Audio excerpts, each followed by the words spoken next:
Your throat tightens, not from pity, from anger. Anger at how perfectly timed and how stupid it all was. You watch the black and white footage. There she is, the freckled witch with a bottle of Southern Comfort in one hand and a microphone in the other, screaming like her next second depends on it. Then you learn. 1 week later, 0 seconds left. All that remains is a drunk, furious album called Pearl, which she never heard all the way through. The Landmark Hotel, Los Angeles, fall of '70. Not the fancy entrance for paparazzi, room 105, the last stop before becoming an icon. The place where Janis Joplin's neurotic laughter bounced off bathroom tiles for the final time. Forget that loneliness on top of the mountain crap. That's for cheap biographies. The real peak looks like an empty refrigerator at 3 a.m. and a phone that doesn't ring. The contrast isn't logical, it's physical. On stage, she rips her ribcage open, lets out every bit of pain stored in Port Arthur, Texas, where the fat, pimpled girl was tormented for daring to sing louder than allowed at home. Silence made of hangover breath, shredded vocal cords, and a stack of records waiting to be finished. Full Tilt Boogie Band, her last crew. The guys she finally found her damn zen with. No more Big Brother and holding company. There, she was just a loud decoration. Here, she decided how to tear the strings, where to place the gin-soaked blues slide. Working on Pearl was clinical madness. Imagine a studio. Instead of a producer, a circus ringleader. Instead of musicians, a pack of stray dogs who finally found their alpha female. Sessions dragged through the night. She showed up with swollen eyes, sat behind the mic, and simply ripped notes out of herself. She recorded Cry Baby in one take, because she cried every single time she remembered her first man walking out. Not art. Dentistry without anesthesia. This album was supposed to be her white album, except instead of Lennon, heroin. Instead of McCartney, bottomless longing for a normal life she never had. Now, October 4th, 1970. The night everyone and their mother dissects to atoms. She came back to the Landmark after another studio mix, energetic, mean, alive.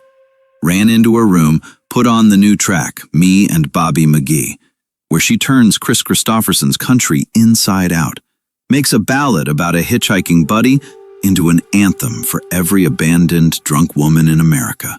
Facts. She bought a couple of cocktails at the hotel bar, went upstairs. A guy was with her, claimed he brought money from her last show. He saw her pull out a bag. Not white powder, brown.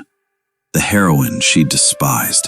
She preferred Coke and whiskey, a lethal mix. Her system, after 2 weeks clean, couldn't handle even a tenth of a normal dose. Here comes the dirty paradox. If she'd stayed in the studio 15 more minutes, if the bartender had poured beer instead of a Manhattan, if that idiot with the money hadn't shown up at that exact second, Pearl never hits the top of the charts. Because death made this album a holy relic. Before, hippies, pre-punks, and blues nerds listened. After October 4th, people bought her records. People who called her voice a drunken chicken's clucking just a week earlier. The best album was born exactly when its creator could no longer shrug and say, "Go to hell, it's just a song." Me and Bobby McGee became an anthem. Because of one line, freedom's just another word for nothing left to lose. Freedom equals total absence. Janis had no husband, no kids, no functioning liver. Just radio stations spinning that track every 30 minutes after she died. She sang about a guy walking away hitchhiking. She died in a hotel room, in a pool of her own vomit and urine. That's what freedom looked like. Visually. It's an old photograph burning at the edges. Woodstock. She walked on stage at 3 a.m. with a bottle of Southern Comfort. Sang so loud, she woke every cow within a mile. Studio sessions. A fragile girl behind the glass. A wounded bison's roar coming out of the speakers. The last day at the Landmark. A pearl white toilet. A smashed mirror. A half-finished whiskey bottle. A syringe that looks like a medical instrument, not a party toy. None of this is romance. It's talent pulling the trigger. And life being the barrel of the gun. You want to believe. Some parallel universe. She got out of that bathroom, washed her face, finished Pearl, drove to Texas, opened a veterinary clinic. But in our reality, no cheap justice. Just a record, where they found perfect vocal takes after she died. Because she poured exactly as much pain into that microphone as a human body can hold before ripping apart. We listened to Move Over, sing along, never knowing the original was recorded in a fit of despair after a fight with her last lover. We danced to Mercedes-Benz, a simple a cappella sketch, one breath. Made 10 minutes before she left for the hotel to die. Analyzing this accident is useless. Overdose in room 105. Not a Greek tragedy with fate written in stone. Just a hungover girl's stupid decision. Just this once. You can.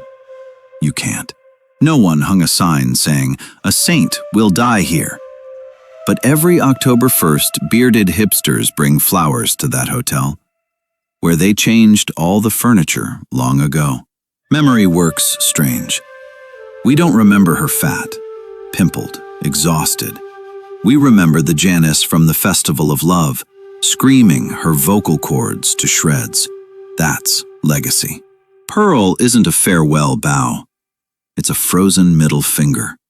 A record still selling because death is the best publicist. Her true voice only woke up when her lungs stopped pumping air. There's your paradox. To become perfect, Janis Joplin had to die first. And here we are, clicking Me and Bobby McGee on our playlists, feeling like garbage because the guitar sounds so sweet next to the coroner's report. The Landmark Hotel. Heroin. Fame. A million what-ifs. But only one Pearl. Dirty. Immortal. Absolutely alive, even though she isn't.